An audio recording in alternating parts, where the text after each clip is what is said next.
When he placed his hand on my lower back and said, "Let me help," I told myself it was just a massage. That I needed it. That it was harmless. His fingers pressed into my skin with the kind of careful strength I hadn't felt in years. Not from my husband. Not from anyone. I closed my eyes and tried to think about grocery lists, the chipped mug in the sink, anything but the sensation of warmth spreading through my spine like a slow wave. "You're tense," he whispered, not looking me in the eye, and I nodded, afraid that if I spoke, my voice would betray everything I didn't want to admit. That moment shouldn't have meant anything. But it did. It meant everything. Because 3 days earlier, I'd been folding towels when he walked into the house, taller than I remembered, a man now, not just my husband's nephew. I remember how my hand froze in the middle of the fold. How he smiled like nothing had changed. And how, deep down, I knew something already had. I didn't plan for anything to happen. I didn't even know what anything was supposed to look like. But when his hand rested just a moment too long on my shoulder, when he laughed at a story I thought no one remembered, when he offered to help around the house without asking for anything in return, something shifted. And now, as I stand in this quiet kitchen, the scent of eucalyptus oil still clinging to my skin, I know I've stepped into dangerous territory. Not with my feet, but with my heart. Let me tell you how it all began. And before I do, tell me in the comments below, has there ever been a moment in your life where something innocent suddenly didn't feel so innocent anymore? The house felt too still that morning, as if holding its breath. My husband sat at the kitchen table with a newspaper, his coffee growing cold beside him. He didn't notice when I came in. Or if he did, he didn't show it. I moved quietly, pouring my tea and setting down a piece of toast I wasn't sure I'd eat. The silence between us had become routine. Predictable. He used to ask how I slept. Now, we both just sat, two people performing the idea of a morning together. When he finally looked up, it was only to say, "Don't forget the gardener's coming at 11. I nodded. He returned to the paper. That was it. The sound of gravel crunching in the driveway startled me more than it should have. I looked out the window, confused, then saw the silver car I didn't recognize. A tall figure stepped out, lean, broad-shouldered, in a white t-shirt and jeans. For a second, I didn't know who it was. Then I remembered. He hadn't visited since he was a teenager. Back then he was quiet, awkward, always glued to his phone. But this man walking toward the front door carried himself differently, relaxed, confident. I didn't expect the jolt in my chest. I told myself it was surprise. Nothing else. My husband opened the door before I could. "There he is," he said with more warmth than I'd heard in weeks. "Glad you made it. Hope the drive wasn't too bad." They hugged briefly. I watched from the hallway, smoothing my blouse like it mattered. And when he saw me, he smiled, not politely, not like you'd smile at someone's wife, but genuinely, as if he were glad to see me. It unnerved me more than it should have.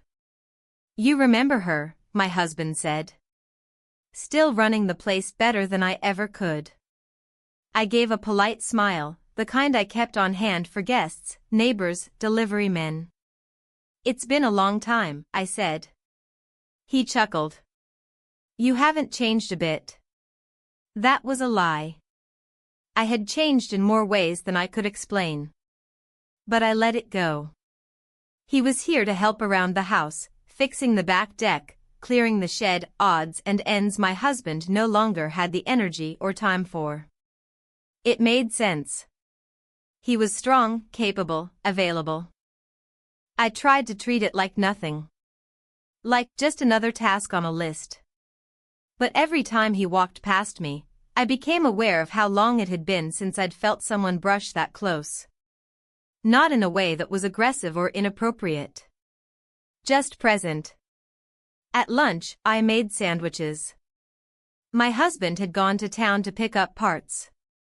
I didn't expect to be alone with him so soon. He took a bite, nodded approvingly, and said, "You still make the best egg salad." I smiled, unsure what to say. "Thanks for letting me crash here," he added. "Your family," I said, too quickly. There was a pause. Not uncomfortable, exactly. But full. Afterward, I went to the laundry room, needing a chore. I sorted towels with more focus than necessary. I was aware of him in the next room, the way one is aware of a storm gathering, nothing visible yet, but the pressure building in the air. Later, while cleaning the shelves in the hall closet, I stood on my toes to reach the top and nearly lost my balance. His hand caught my elbow before I could fall. Just that. A simple reflex. But I didn't pull away. His hand stayed a second too long. Not invasive. Just warm. Grounding. I looked at him, and for the first time, I didn't know what to say. He let go, stepped back, and said, "Careful. Some of these shelves are loose." I nodded. "I'll be fine." But I wasn't fine. That night, after dinner, my husband went to bed early, claiming a headache. I sat on the couch, a book in my lap I didn't read. He came in, asked if I needed anything, then lingered by the door. "I was thinking," he said, "if your back still bothers you, I know a few pressure techniques. Took a course a while back." I didn't answer right away. "My back's fine," I lied. He smiled, not pushing, and left. But the truth was, my back did ache. It had for days. And somehow, just the idea of his hands, his quiet attention, made it hurt more, or maybe it just made me more aware of the pain I already carried. As I climbed into bed, my husband asleep beside me, I thought about that moment in the hallway. The way his hand had felt. The way I hadn't recoiled. And I wondered when, exactly, I'd started feeling like a woman starving for touch. The next morning began the same as most: silence, tea, the clinking of a spoon against porcelain. My husband was already gone, left early for a meeting, a note on the counter his only trace. His handwriting looked rushed, like a task checked off. "Back around 5. Don't forget to remind the plumber. No love, no have a good day. Just instructions." I stood there, barefoot on the cold kitchen tile, staring at the note as if it would morph into something softer if I gave it enough time. The house was quiet, too quiet, the kind that makes you question every creak. I moved through the room slowly, touching surfaces out of habit. Dusting what didn't need to be dusted. Folding what didn't need folding. I found him in the backyard, clearing branches from the storm the night before. He wore a dark blue t-shirt that clung slightly to his back. He looked up and waved casually. "Morning," he said, not too loud, not too soft. I returned the wave but didn't trust myself to speak just yet. Later, I was sorting linens in the hallway closet when I reached too far on the top shelf and felt a sharp twinge in my back. It wasn't sudden or excruciating, just a reminder that my body had limits. I froze, bent slightly, waiting for the discomfort to ease. "You okay?" I heard his voice before I saw him. I turned, caught off guard, trying not to let the pain show on my face. "Just pulled something," I said lightly. He didn't move closer, just watched with concern. "Do you want me to help?" "I mean, I've got some experience. My ex used to get this kind of pain from working long shifts. I learned how to release the tension. No pressure, obviously." The way he said it, earnestly, without implication, lowered whatever defenses I'd begun to raise. I considered saying no. I even opened my mouth to do it.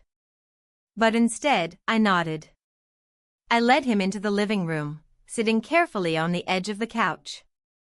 He asked me to lean slightly forward, and I obeyed, unsure what I was doing. unsure why I was letting this happen. His hands moved with caution, pausing often to make sure I was comfortable. He pressed gently into the muscles beside my spine, not too hard, not too soft. It wasn't like the massages I remembered from my younger years, all oils and flickering candles. This was functional. Intentional. And yet, every touch reminded me how long it had been since someone paid attention to how I felt. I closed my eyes and focused on the rhythm of his hands. The silence wasn't awkward, it was full, like something growing between us without words. I could feel my body relaxing against my will, giving in to the warmth, the steadiness. "You're holding a lot here," he said softly, pressing into my lower back. "I know," I whispered before I realized I'd spoken. I wanted to explain it wasn't just physical tension. It was years of quiet frustration, nights of being touched out of duty rather than desire, mornings of being looked through instead of looked at. I wanted to tell him that I couldn't remember the last time I felt like a woman and not just someone's wife. But I didn't say any of that. Instead, I sat still, letting his hands speak to the ache I hadn't even admitted to myself. He stopped after a few minutes, resting his palms flat on my back. Neither of us moved. And then I turned to face him. I don't know what came over me. Maybe it was the way his eyes softened when he looked at me. Maybe it was the warmth in my skin that hadn't faded even after his hands stopped moving. Maybe it was the silence, pressing down like a weight. But something happened. We kissed. Just that. A moment. A breath. A single point of contact that broke whatever line we'd both been pretending wasn't there. The second it happened, I pulled away. I stood up too quickly, brushing non-existent lint from my dress, unable to look at him. My heart was thudding in my ears. I have to check the laundry," I said, moving toward the hallway without waiting for a reply. In the safety of the laundry room, I leaned against the door and closed my eyes. My reflection in the small mirror above the sink showed flushed cheeks, wide eyes, a woman I barely recognized. I splashed water on my face, hoping it would do something, cool the heat, wash away the guilt, the confusion, the thrill. I didn't know what to think. He hadn't followed me. He hadn't called after me. Part of me was grateful for that. Part of me felt disappointed. By the time I returned to the main part of the house, he was gone from the living room. I heard the clatter of tools in the backyard and realized he'd gone back to work, as if nothing had happened. I wanted that to be comforting. But it wasn't. The rest of the day passed in a fog. I moved on autopilot, laundry, dishes, writing a shopping list I wouldn't use. Everything felt slightly askew. The corners of my world had tilted, and nothing sat quite right anymore. When my husband came home, I greeted him as I always did. A small smile, a brief kiss on the cheek. He didn't notice anything different. He asked what we'd had for lunch, commented on how well his nephew was doing with the repairs, and then disappeared into the den. I stood in the hallway, listening to the familiar hum of the television. And I realized I was holding my breath again. That night, I lay awake long after the lights were out. My husband's breathing was slow and steady beside me. I stared at the ceiling, the memory of that kiss, short, soft, inevitable, looping in my mind. It had been a moment. But it had changed something fundamental. Not just between me and him. Between me and myself. Because I couldn't pretend anymore. Not about the ache in my body. Not about the silence in my home. And not about the part of me that had stirred back to life the second his hands touched my skin. The day after the kiss stretched out endlessly, like time had thickened and each moment moved slower than it should. I woke up before my husband, as usual, but I didn't go to the kitchen right away. I lay still in bed, staring at the ceiling, my heart already heavy before my feet touched the floor. The guilt hadn't crashed down on me all at once, it came in slow, heavy waves, each one pressing down harder than the last. I went through my morning routine on autopilot. My hands prepared tea, buttered toast, folded a towel on the laundry rack, all the motions I could do with my eyes closed. But my mind was stuck in that moment on the couch. His hands on my back. The stillness before I turned. The warmth of his breath so close to my cheek. And then, we kissed. It had only lasted a few seconds. But it was real. Unmistakably real. I kept waiting for the part of me that would rise up in protest, that would demand to fix it, to erase it, to confess, to flee. But it didn't come. All I felt was stillness. Not peace. But not panic either. Just a deep, troubling stillness that made me question who I was turning into. I found excuses to stay busy. I scrubbed the bathroom tiles, rearranged the pantry shelves, changed the sheets in the guest room, even though they were barely touched. I needed to feel useful. Like I still belonged in this house. I avoided the backyard, where I knew he would be working. Every time I passed a window, I averted my eyes. I didn't want to see him. I didn't want to deal with whatever expression he might have. Or worse, no expression at all. Around midday, my husband left to run errands. He mentioned something about hardware supplies and meeting a client for lunch. I nodded, smiled, told him to take his time. When the front door closed behind him, a strange silence settled over the house. I stood in the kitchen, holding a dish towel, staring out the window. He was there, in the yard, sawing through a piece of wood for the fence. Focused. Calm. As if nothing had happened. I watched him for longer than I should have, trying to read something in the way he moved. But there was nothing. Just work. I wanted that to be comforting. But somehow, it felt worse. Eventually, I retreated to the living room with a book I had no intention of reading. I sat on the couch, the same spot where everything had changed, and tried to disappear into the cushions. Minutes passed. Then a soft knock on the frame of the open door. I looked up, startled. He stood there, wiping his hands on a rag. His shirt was damp with sweat, his hair pushed back. There was a flicker of hesitation in his eyes. "I was going to take a break," he said, voice quiet. "Would you like anything from the store?" I thought I'd pick up something cold. I shook my head. "No, thank you." He nodded and started to turn away, but then paused. "About yesterday." I stiffened. "You don't have to say anything," he said quickly. I didn't plan for that to happen. I hope you're okay." I forced a smile that felt brittle. "I'm fine." Another pause. Then he nodded again and left. I sat there for a long time after he was gone, trying to breathe through the tightness in my chest. I didn't know what I expected him to say. I didn't even know what I wanted him to say. Apologies felt misplaced. Explanations pointless. The truth was, what happened wasn't just about him. It was about me. That afternoon, I couldn't sit still. I went out to water the plants in the front garden, even though it had rained the night before.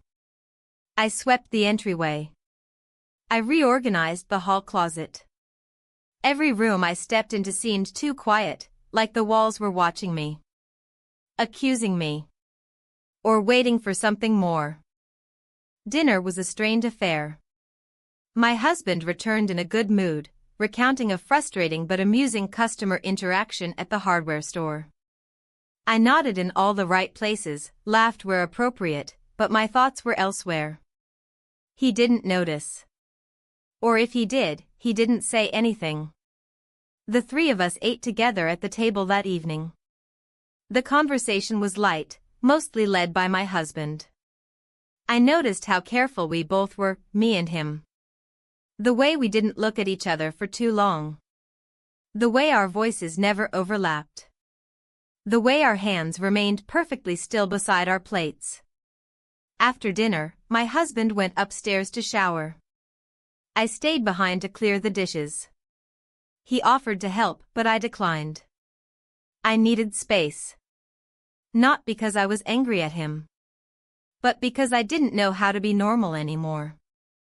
I stood at the sink, letting the warm water run over my hands, my thoughts drifting in a dozen directions at once. I wanted to rewind time. But not to erase what happened, just to understand how I had arrived here. When had I stopped being the woman who could be trusted alone in a room? When had I started needing to be touched? Later that night, I lay in bed again, eyes wide open in the dark. My husband's breathing was steady beside me. The ceiling above felt endless. I thought about the look on his nephew's face when he asked if I was okay. The way he'd backed away without pressing, without blame. It wasn't a game to him. It wasn't seduction. It was something else. Something that scared me more than if it had been casual. It was recognition. He'd seen something in me I hadn't shown anyone in years. And I had let him. I turned onto my side, pulled the blanket up to my chin, and closed my eyes. But sleep didn't come. Only the echo of a kiss I couldn't take back. And the weight of knowing that something in me had shifted, and there would be no easy way to shift it back. The morning sun spilled through the curtains in golden strands, warming the floorboards beneath my feet as I stood in the hallway, hesitant to move. I had been standing there for a full minute, maybe longer, staring at the closed door to the guest room. I could hear nothing from behind it. No movement, no shuffling, no indication of whether he was still sleeping or already outside working again. The silence unnerved me, as if the house itself was holding its breath, waiting to see what I would do next. Eventually, I turned away and went to the kitchen. I prepared breakfast methodically, toast, eggs, tea, everything I usually made, though I wasn't particularly hungry. My husband had left early again. A quick peck on the cheek, a distracted mention of needing to check on deliveries for one of his projects, and he was gone before I'd even finished dressing. I didn't mind. I had learned to appreciate these moments alone, though now they came with an added layer of discomfort. I ate at the kitchen counter rather than the table, standing the entire time, my eyes on the backyard. The yard had become a kind of stage, and he, the central figure. It made me uneasy to admit how often I found myself watching him. Not for anything inappropriate, but because he moved with a kind of ease that made me painfully aware of my own stiffness. When he finally appeared, stepping out into the garden with a rake slung over his shoulder, our eyes met through the window. He didn't smile. Neither did I. We simply acknowledged each other with the briefest nod. It was the first time since the kiss that I didn't look away. By noon, the weather had shifted. The clouds rolled in quickly, and the sky darkened, casting everything in a gray, softened light. A breeze picked up, scattering leaves across the deck and rattling the wind chimes near the porch. I opened the front door and stepped out, the air cool against my arms. I stood there for a few seconds, breathing it in, letting it clear my thoughts. He appeared at the side of the house, carrying a bundle of branches. "Looks like we're in for rain," he said, pausing by the gate. His voice was casual, but there was something deliberate in the way he didn't meet my eyes. I nodded. "I think so." He moved past me, heading toward the shed.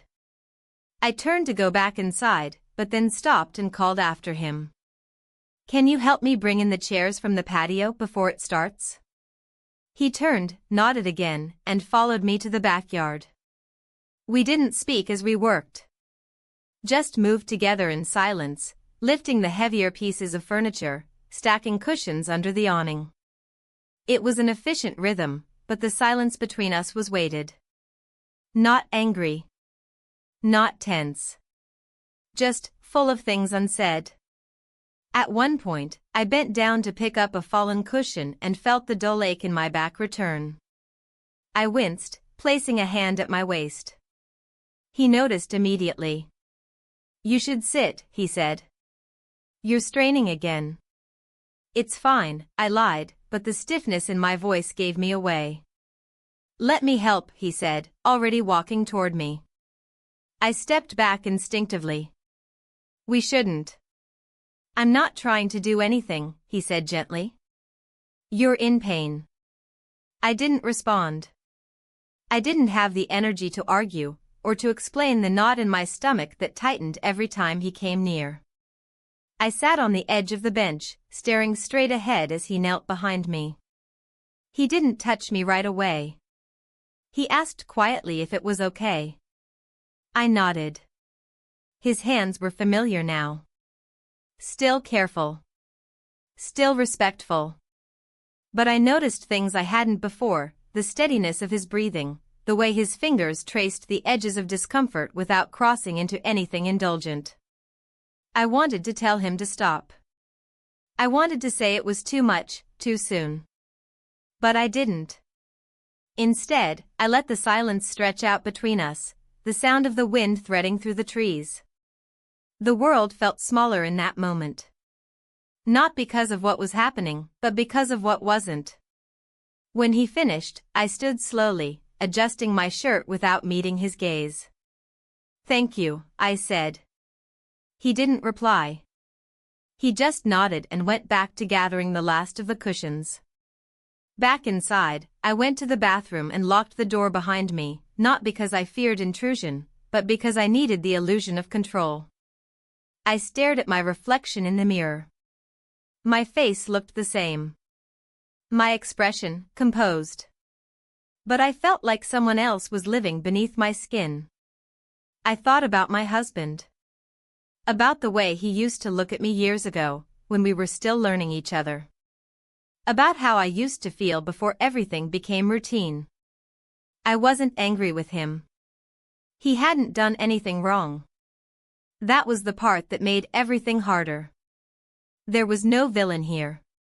Just a long, slow erosion of something I hadn't even noticed disappearing. Later in the afternoon, the rain finally came. It started as a soft drizzle and quickly built into a steady downpour. I stood by the window, watching the garden blur behind streaks of water. He was out there, still working. I wanted to call him in, to insist he stop. But instead, I just watched. He moved deliberately, pulling the tarp over the tools, securing the corners. The rain soaked through his shirt, clung to his arms, darkened his hair. Still, he didn't rush. He didn't run for cover. And I stayed where I was, watching from the safety of the house, afraid to step back out into the storm. Not because of the weather. But because I didn't trust what I might do if I let myself be too close again. That night, we didn't speak. He ate in the kitchen after we had already finished. I heard the clatter of dishes, the closing of the fridge. My husband was in the den, reading. I stayed in the bedroom, folding clothes that didn't need folding. The quiet between us had returned. But it wasn't the same as before. Now it was filled with memory. With knowledge. And with the understanding that nothing had really been resolved, only delayed. I turned off the light and lay down, my body curled tightly under the blanket. I tried not to think about the weight of his hands. The warmth in them. The steadiness. The way it had felt, just for a moment, to be seen. And for the first time in a long while, I realized I didn't know what I wanted anymore. I only knew that pretending nothing had happened wasn't going to make it disappear. The next morning, the rain had stopped, leaving behind a humid stillness that seemed to press against the windows. I opened one in the kitchen, letting in the heavy air and the scent of wet earth. It clung to the walls, to the curtains, to my skin. The whole house felt damp, not just with water, but with everything that had been building in silence between us. My husband left early again, muttering about picking up supplies before traffic started. His footsteps echoed briefly in the hallway, and then the front door closed with a soft click. I stood there for a few moments, watching the door as if expecting him to return, to forget something, to kiss me goodbye properly. But of course, he didn't. I turned my attention to the day's tasks. I needed the structure, the anchor of to-do lists. I wiped down countertops, changed out the hand towels, started laundry I should have done the day before. Every movement felt calculated, as if performing some dance to distract myself from the undercurrent dragging through my chest. He was already in the garden, his shirt sticking to his back in the heat, hair pushed back from his forehead. He didn't wave this time, just glanced up briefly when I stepped out with a glass of water. I didn't go directly to him. I left the glass on the patio table, turned, and went back inside. Around noon, I found myself standing at the threshold of the guest room. The door was slightly ajar. I could hear him inside, moving quietly. I knocked, more out of habit than necessity, and pushed the door open gently. He was sitting on the edge of the bed, lacing his boots. He looked up, surprised but not startled. "I was going to take a break," he said, his voice low. "It's getting hot out there." I nodded. "You should. It's unbearable today." There was a pause. Neither of us moved. "My back's worse today," I said suddenly, more forcefully than I meant to. "I don't know if it's from yesterday or if I slept badly." He stood slowly, uncertain. "Do you want me to?" I hesitated.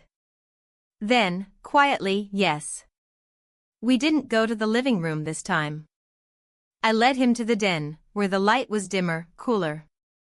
I closed the blinds halfway and turned on the ceiling fan.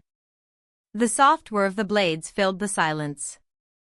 I sat on the edge of the couch, the same way I had before, and waited. He didn't ask for permission again. He didn't need to. His hands moved with care, pressing into the muscles that had tensed even more since our last session. I focused on breathing, on the rhythm of his touch, on the fact that this wasn't wrong if I didn't name it. At least, that's what I told myself. He was gentle, precise. Not lingering. Not suggestive. But every press of his fingers felt intimate in a way that went deeper than touch. I couldn't explain it. Maybe because he was listening with his hands. Paying attention to something no one else had noticed in years. When he stopped, I stayed still for a few moments longer, eyes closed. The silence between us had changed, less uncertain, more knowing. He sat down beside me, not too close, but closer than before. We didn't speak.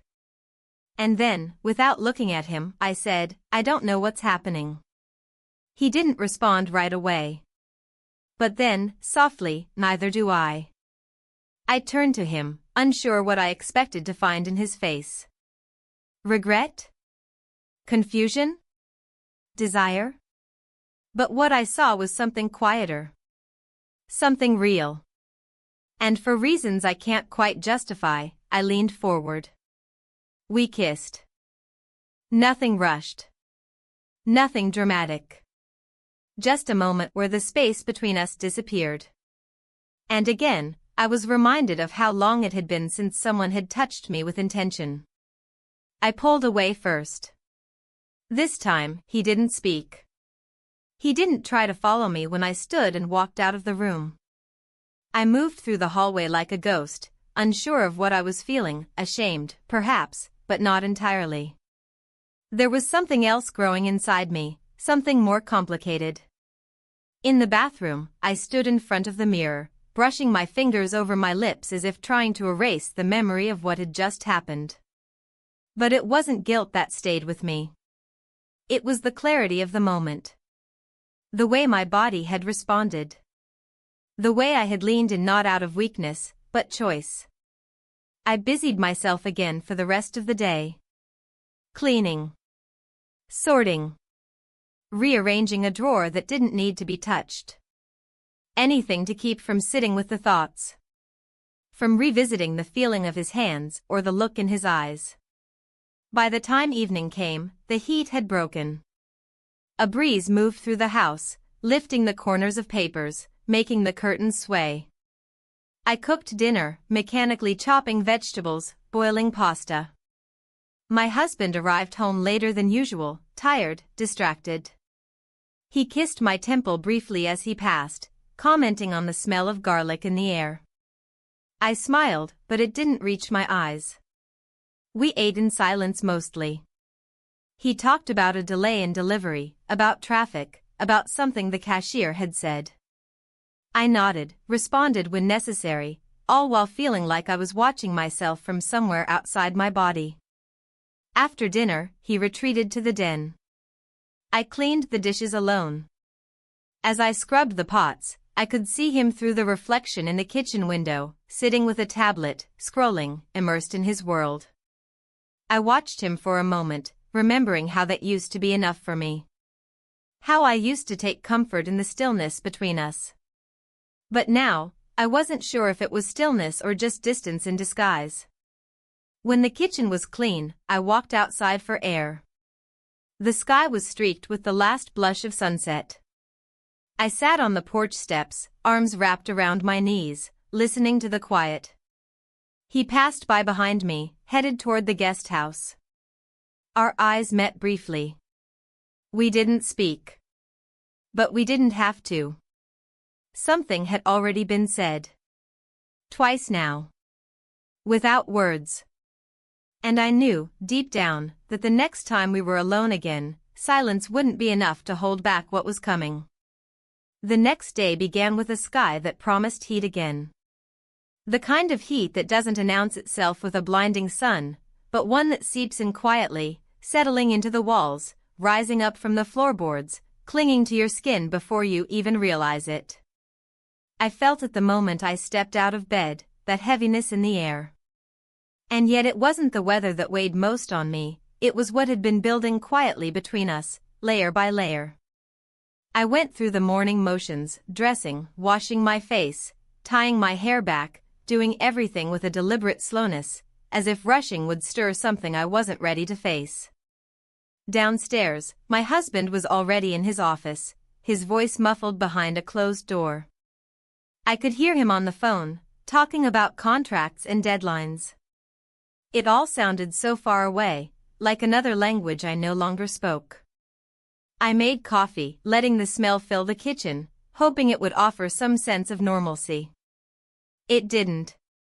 The kitchen was too still, too clean, as if the life in it had been swept away with last night's crumbs. He appeared in the backyard around mid-morning, wearing a faded gray t-shirt, his hair still damp from the shower. I watched him from the window, feeling the now familiar twist in my stomach. I didn't want to see him, but I couldn't help myself. Every movement he made seemed like a response to some unspoken thought inside me. Or maybe I was just imagining that, projecting something that wasn't there. I tried to distract myself with laundry, folding towels with unnecessary precision, smoothing the corners, stacking them by color. But when I dropped one and bent down to retrieve it, a sharp pain shot through my lower back. I froze for a moment, steadying myself against the dryer. I told myself it wasn't bad, that it would pass. But the tightness lingered, and I knew the tension hadn't left me overnight. If anything, it had grown, compacted into something harder, deeper. I spent the next hour pacing through rooms. I couldn't sit still. I couldn't focus on anything. I passed by the kitchen window again, saw him carrying tools toward the side of the house. He looked up just as I turned away. By midday, the house felt unbearable. The fan in the living room did little to help, and the air conditioning had started its familiar protest, whirring and clicking without offering much relief. I stepped outside, needing air, needing something different. He was in the shade, kneeling by one of the flower beds, wiping sweat from his brow with the back of his hand. When he saw me, he stood slowly, brushing dirt from his knees. "You shouldn't be out here in this heat," he said gently, not unkindly. I needed air, I replied. The house feels heavy today. He didn't respond. Instead, he reached for the water bottle on the steps, took a sip, then held it out toward me. I hesitated, then took it. The plastic was cool against my fingers, and I drank without looking at him. My back's still tight, I said, before I could stop myself. The words came too easily. He nodded once. I can help, if you want. I know. Neither of us moved. We stood there, suspended in the moment, neither reaching for it nor retreating from it. Finally, I turned and walked back inside. I didn't ask him to follow me. I didn't have to. I went to the den again. The blinds were still drawn from the day before, casting the room in soft shadow. I sat where I had the last time, hands resting in my lap. The room felt different now, though it hadn't changed. It held memory in its stillness. He entered quietly. Closed the door behind him, not with force, but with intention. I didn't speak. Neither did he. He moved behind me, and I felt the familiar hesitation in the air before his hands met my shoulders. The pressure was familiar, but the moment was not. This wasn't like before. It wasn't a gesture masked in practicality or excuse. It was deliberate. We both knew that. As his hands worked down my back, I let my eyes close. I didn't think. I didn't rationalize. I just listened, to the breath in my chest, to the creak of the floorboards beneath us, to the way time slowed when nothing needed to be said. When he stopped, I didn't move. I waited, heart racing, pulse loud in my ears. I could feel him behind me, his breath close, his presence undeniable. And then, without looking at each other, we moved. We spent the night together. I won't describe the details. I don't need to. Because it wasn't about the physical. It was about the moment, the quiet understanding that something had shifted for good. That lines had not just been crossed, but erased entirely. When I woke the next morning, the house was silent. The fan in the corner spun in slow circles. Light crept through the blinds in narrow bands. I was alone. I sat up slowly, pulling the sheet around me, my mind thick with memory. I didn't feel triumphant. Or ashamed. I just felt full of thoughts, of questions, of consequences I hadn't yet begun to consider. Down the hallway, I could hear the sound of footsteps. My husband's voice, muffled, speaking on the phone. And in that moment, I realized something I hadn't allowed myself to admit before. This wasn't just a moment of weakness. It was a turning point. And from here on, nothing would be the same. The morning after passed in fragments. Light flickering through the slats of the blinds. The hum of the air conditioning that never quite cooled the house. The sound of a distant lawnmower somewhere down the street. But what I remember most clearly is the weight in my chest, dense and unmoving, like a stone dropped into still water, sending slow ripples through everything that had once felt familiar. I got out of bed carefully, my limbs reluctant, my breath shallow. The house felt unchanged, but I wasn't. I moved through the hallway like someone walking into someone else's home. Everything looked the same, photos on the wall, the scent of morning coffee still lingering faintly, but nothing felt quite right anymore. My husband was already downstairs, as I'd expected. I could hear him moving around in the kitchen, his voice low as he spoke on the phone. His tone was professional, composed. I paused at the top of the stairs, listening, half hoping he might say something, anything, that would indicate he knew. But he didn't. The world, it seemed, had not stopped turning just because I had crossed a line I couldn't uncross. I dressed quickly and made my way to the back porch. The air outside was warm but not yet oppressive. I stood there for a long time, arms crossed, watching the trees sway gently in the breeze. The garden looked peaceful, unaware of what had unfolded only hours before. He wasn't outside. I didn't know where he was. Part of me wanted to look for him, to say something, to apologize, or to explain, or maybe just to see his face again and understand what we'd done. But another part of me couldn't bear the thought of it. Eventually, I returned to the kitchen. My husband had just finished his call and was standing at the counter with his tablet. He looked up briefly, smiled, and said, "You're up late today." I nodded. "Didn't sleep well." "Storm kept you up?" I hesitated, then nodded again. Let him believe it was the weather. "I've got a few calls to take this morning," he said, glancing at his screen. "Think I'll be tied up most of the day." I murmured something about laundry, about needing to check the pantry.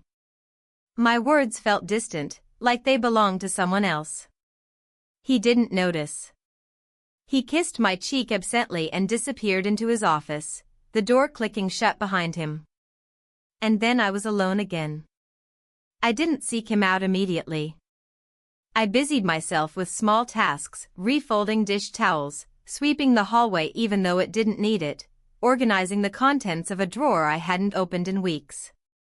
Anything to keep my hands moving, to avoid the stillness that made my thoughts louder. But by mid-morning, the weight of the silence became unbearable. I found him outside by the shed, sorting tools. He looked up as I approached, but there was no smile this time. Just a quiet, unreadable look. "Can we talk?" I asked, my voice almost breaking. He nodded and followed me toward the patio, where we sat on opposite ends of the bench.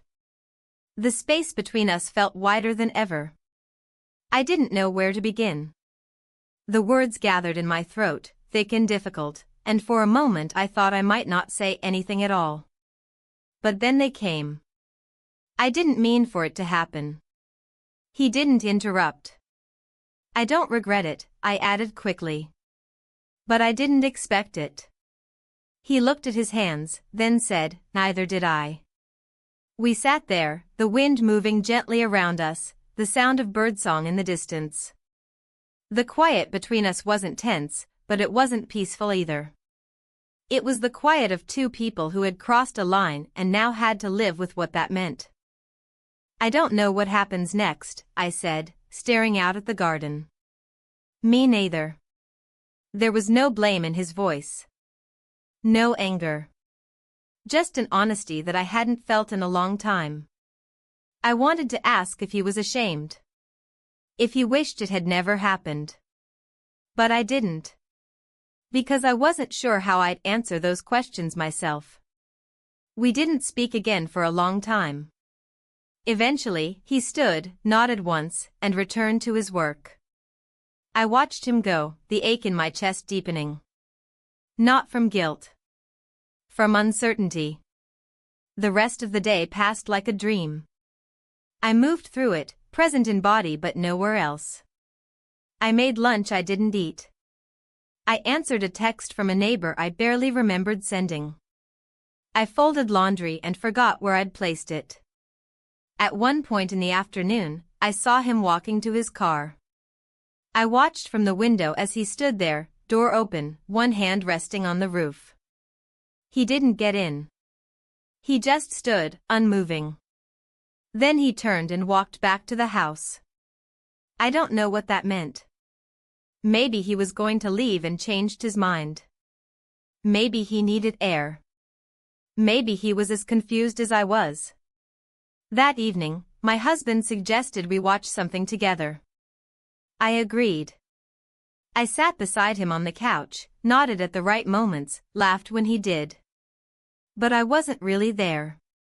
I was floating above myself, watching a woman pretend everything was fine. Later, as I lay in bed, I stared at the ceiling and counted the seconds between each breath. I thought about the sound of his voice. The steadiness of his hands. The weight of the silence that had followed everything we didn't say. And somewhere in the stillness, I realized something simple and terrifying. This wasn't over. It hadn't ended with a kiss. It hadn't ended when we spent the night together. Because endings come with closure. With decisions. And we hadn't made any. We were still floating adrift in a sea of unspoken truths, half-glances, and the terrible comfort of being seen. And I had no idea where the shore was. The next morning began with the kind of quiet that didn't feel natural. Not peaceful or calm, but suspended, like the air itself was waiting. I sat in the kitchen with a cup of tea that had long gone cold, staring at the window but seeing nothing beyond it. The garden had turned golden in the early light, the plants heavy with dew, everything seemingly untouched. But I felt touched by everything. By moments. By memories. By the weight of decisions I hadn't made yet. I hadn't spoken to him since the last conversation on the patio. There had been no reason to. No clear script for what to say next. We hadn't planned anything, and now we were two people living in the same house under a shared secret that pressed down like humidity before a storm. And maybe that was the hardest part, not the act itself, but the silence that followed it. My husband walked into the kitchen mid-morning, already dressed for the day, his phone pressed to his ear. He gave me a brief smile and mouthed something that sounded like back soon before disappearing out the door. He was gone before I had a chance to respond. When the sound of the car faded from the driveway, I exhaled a breath I didn't realize I'd been holding. I stayed at the table for a while, running my fingers around the rim of the mug, my thoughts circling like water in a drain. I wasn't sure what I was waiting for, an answer, a signal, a shift. Anything that might offer clarity in the fog I'd created for myself. By noon, the sky had begun to change. Gray clouds moved in slowly, casting long shadows across the porch. The breeze picked up just enough to rattle the chimes and unsettle the leaves on the trees. It felt like something was coming. Not a storm. Something else. I went outside without thinking, barefoot, stepping lightly onto the warm wood of the back deck. He was there, as I somehow knew he would be. Sitting in the far corner of the garden, his back against the trunk of the large oak tree, knees bent, arms resting loosely. He wasn't doing anything. Just sitting. Waiting. When he saw me, he didn't move. He didn't smile. But he didn't look away. I walked down the steps slowly, each footstep measured, careful. I stopped a few paces away, unsure if I should speak first. "I didn't sleep much last night," I said finally. He nodded. "Me neither." We stood in silence again. But this time, it didn't feel like a trap. It felt honest. Necessary. "I thought it would feel different," I added. "That maybe once it happened, something would settle. But nothing has." "I know." I lowered myself to the ground, sitting near him but not beside him. The grass was damp beneath me, the earth soft and cool. I felt grounded for the first time in days. "I've been trying to figure out what this means," I continued. "Not just what happened, but what it's done to me. To who I thought I was." He looked down at his hands, dirt beneath his fingernails, calloused palms open against his knees. "I didn't come here to change anything," he said. "I wasn't trying to interfere." "I know," I said quietly. "But something shifted anyway." He turned toward me then, not fully, but enough that our eyes met. And in that gaze, I saw the same things I had seen in the mirror: confusion, regret, longing, and something else harder to name. "I don't blame you," I added. "This wasn't just your choice." He looked away again, his jaw tense. "I keep thinking about your husband. About how he trusts me." "I know." We sat like that for a long time, letting the wind move through the space between us. It didn't feel like a conversation. It felt like surrender. Eventually, he stood, brushing off the back of his jeans. I think I should go. For a few days. My stomach clenched, but I didn't argue. I understood the logic. The distance might clear the air. Give us both room to think. I'll tell him you went to visit a friend, I said. For a quick job. He nodded, then turned to leave. As he walked toward the house, his figure slowly disappearing between the hedges, I felt an unexpected stillness. Not peace. But acceptance. For the moment, at least.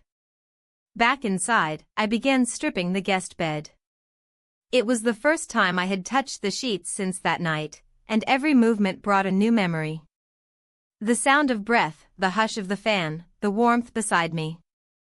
I folded the linens slowly, deliberately, and placed them in the laundry basket. I didn't cry. But something inside me loosened, just enough to allow space for breath. By the time my husband returned that evening, I had cleaned most of the house. Not for him. Not to hide anything. Just to feel like something could be restored to order. Place looks great, he said, dropping his bag by the door. You've been busy. Needed the distraction, I replied. We ate dinner together. Nothing special, leftovers, a salad, a bottle of wine we'd opened earlier in the week. He talked about work. I listened. I even asked questions. I smiled when I needed to. I was careful not to seem too distant, but not overly warm either. Just enough to remain unnoticed. That night, when we went to bed, he turned to me and reached for my hand. I let him hold it. His grip was firm, warm.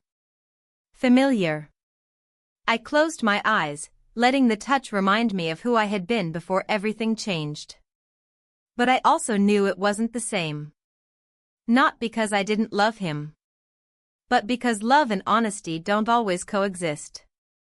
And sometimes, the most painful truths are the ones you carry silently, wrapped in gestures of kindness, in quiet dinners, in laundry folded with shaking hands. I lay awake long after he drifted off, the ceiling once again my only witness. And in the dark, I made a promise to myself, not about what would come next, not about fixing what was broken. But to be brave enough, when the moment came, to finally face what I had done. And what I had become.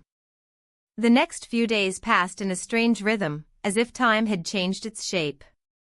Everything continued on the surfaces: meals, errands, polite exchanges between me and my husband, but underneath it all was a thick, quiet awareness. The kind of awareness you carry like a stone in your pocket. Heavy, unspoken, always there. He had left the morning after our conversation, just like he said he would. No suitcase, just a duffel bag and a jacket slung over his shoulder. He didn't say goodbye to my husband. I told him later that he'd gone out of town for a last-minute job. He accepted that explanation without question. I spent more time in the garden than usual. Pulling weeds, watering plants that didn't need watering, rearranging pots. I didn't even like gardening that much, but it kept my hands busy and my thoughts moving.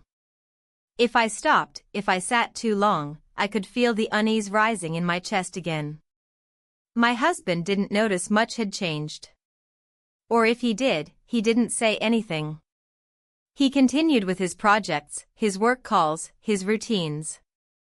He still kissed me goodbye in the mornings, still asked what I wanted for dinner. But the warmth in his eyes had become a flicker of habit more than a spark of presence. I had once mistaken that habit for love. Now, I wasn't so sure. One afternoon, I went into the guest room without realizing why. The bed had been remade. The air was still. His things were gone, but the room still held his shape, like a memory pressed into the cushions. I stood there for several minutes, unsure of what I expected to feel. Relief? Guilt? Regret? But what I felt most was uncertainty. That I had become someone I didn't entirely recognize. Someone who had let something happen, Not because she planned to, but because she hadn't known how to say no to the part of herself that wanted to feel something again. That evening, while folding laundry, I noticed one of his shirts had ended up in the basket. It was plain gray, soft from wear, with a faint scent of soil and soap clinging to the fabric. I held it for too long, unsure whether to fold it, hide it, or throw it away. In the end, I placed it at the bottom of the drawer and closed it without a sound. Later that night, I was in the kitchen preparing tea when my husband came in holding his phone. "Guess who I ran into today," he said, setting the phone down. "Your sister. She asked about you. Said we should visit sometime." I nodded, keeping my eyes on the teapot. "She said you've been quiet lately," he added. "Everything okay?" I turned and smiled. "Just tired. The heat's been wearing me out." He seemed satisfied with that answer. I wasn't surprised. We sat on the couch and watched a show I barely followed. I laughed when he did. I nodded when he looked over to gauge my reaction. I did all the right things. But inside, I was somewhere else. Still stuck in the memory of a room that had gone quiet, of a moment that had happened and then ended without a blueprint for what should come next. The following morning, I received a message. Short, simple. Just 3 words, "I'm back tomorrow." I stared at the screen longer than necessary. I didn't reply. I didn't delete it. I just placed the phone face down and went to scrub the kitchen sink, even though it was already clean. When he returned the next day, I wasn't prepared for the way my chest tightened at the sight of him. He looked different, rested, maybe, or more guarded. My husband greeted him like nothing had changed. I watched the way their hands clasped, the way they exchanged casual words, and I wondered how something so enormous could remain invisible to someone standing inches away. He and I barely made eye contact that first day. We were careful. Measured. The distance between us wasn't physical, it was controlled. Intentional. And yet every time we passed in the hallway, every time our hands reached for the same object or brushed too close, I felt the gravity pulling us back to a place we weren't supposed to return. One evening, I walked outside with a basket of fresh towels for the guest room. The sun was low, casting golden streaks across the porch. He was already out there, fixing something on the fence. I hesitated, then continued walking, pretending not to notice. As I passed, I felt him pause. But neither of us said a word. Inside, I placed the towels in the cabinet and sat on the edge of the bed, staring at the floor. The silence felt louder than anything. It filled the room like a fog, thick and heavy, and in that moment, I realized that we couldn't keep circling around what had happened. Not forever. But I also knew we couldn't speak of it. Not here. Not now. That night, I had a dream. I was walking through the house, room by room, turning off lights as I went. But no matter how many switches I flipped, the rooms remained lit. I could feel someone behind me, never close, never far. Always there. And when I turned around, the hallway was empty. I woke up with the sheets twisted around my legs, the sound of my own breath loud in the dark. The next morning, my husband told me he'd be gone for a few days, an out-of-town meeting, nothing unusual. I nodded, listening, already feeling the pressure in my chest rising again. After he left, the house felt different. Not empty. Just exposed. Later that afternoon, while folding clothes again, I heard footsteps behind me. He was standing at the door to the laundry room, holding a screwdriver. "I was looking for this," he said. I nodded, not turning around. "It's usually in the drawer." A pause. I wasn't sure if I should say anything. I folded the last shirt and placed it carefully on the stack. "I know." He stepped into the room but kept his distance. "It's not getting easier." No, I said quietly. It's not. He didn't say anything else. And I didn't look at him. Because we both knew that words wouldn't fix it. That nothing could. And that soon, maybe very soon, something was going to break. The sound of the front door opening came earlier than expected. It was late afternoon, and I was in the kitchen rearranging the spice rack for the second time that week. The window was cracked open to let in the fading warmth, and a soft breeze rustled the curtains. I paused when I heard it, the unmistakable shuffle of shoes on the tile, the low thump of a bag being set down. My body stiffened without my permission. He was supposed to be gone another night. I stepped into the hallway just in time to see my husband wiping his brow with the back of his hand. The meeting got pushed. I figured I'd beat the weekend traffic and just come back early, he said casually. He looked tired, the way someone does after too many hours in a car and not enough sleep. I picked up dinner on the way. He held up a brown paper bag with the restaurant's logo on it, smiling as if the gesture would cancel out the surprise of his return. I nodded and forced a small smile in return. Smells good, I said, though I hadn't even caught the scent yet.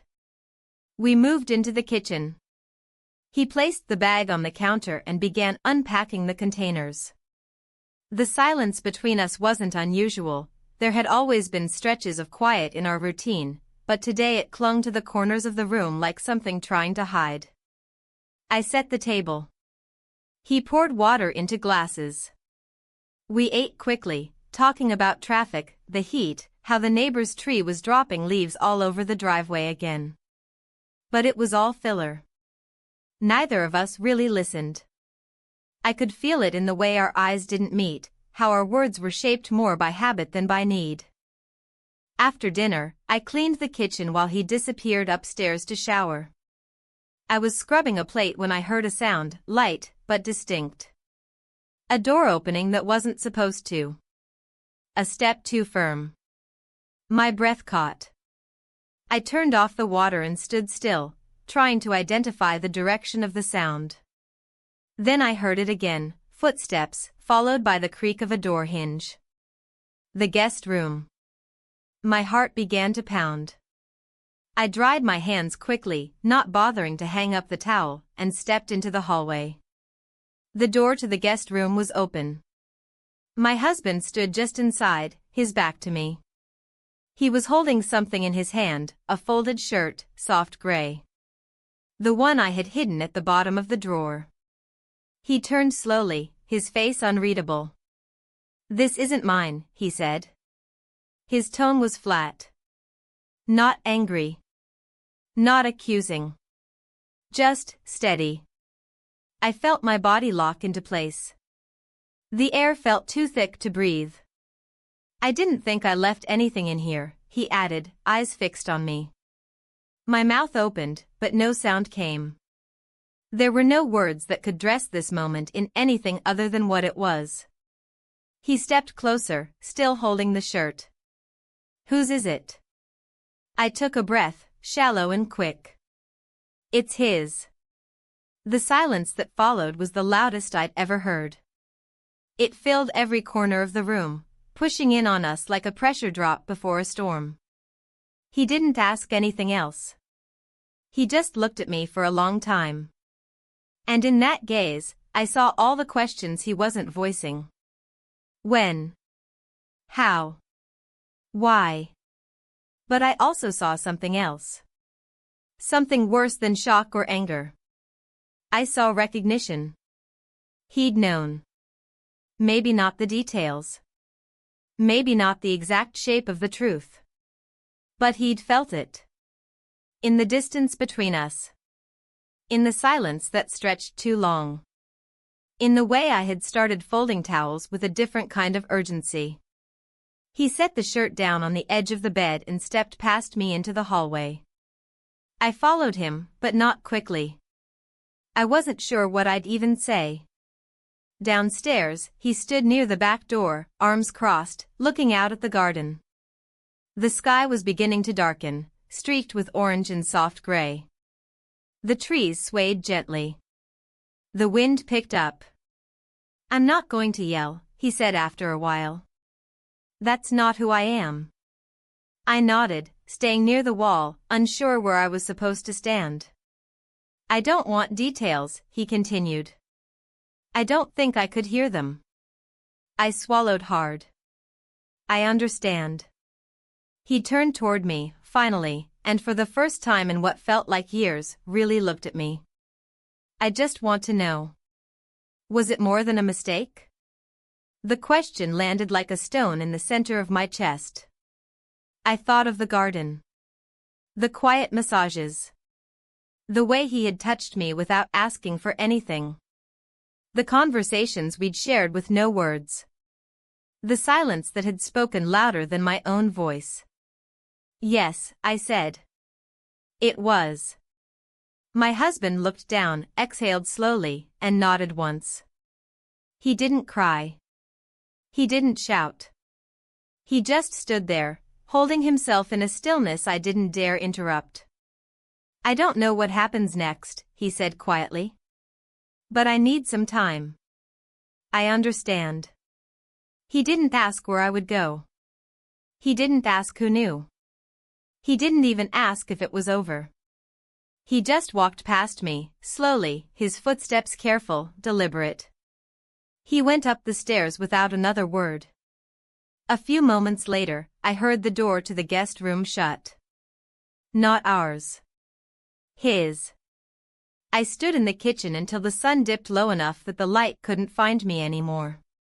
My reflection in the glass door was faint, almost unrecognizable.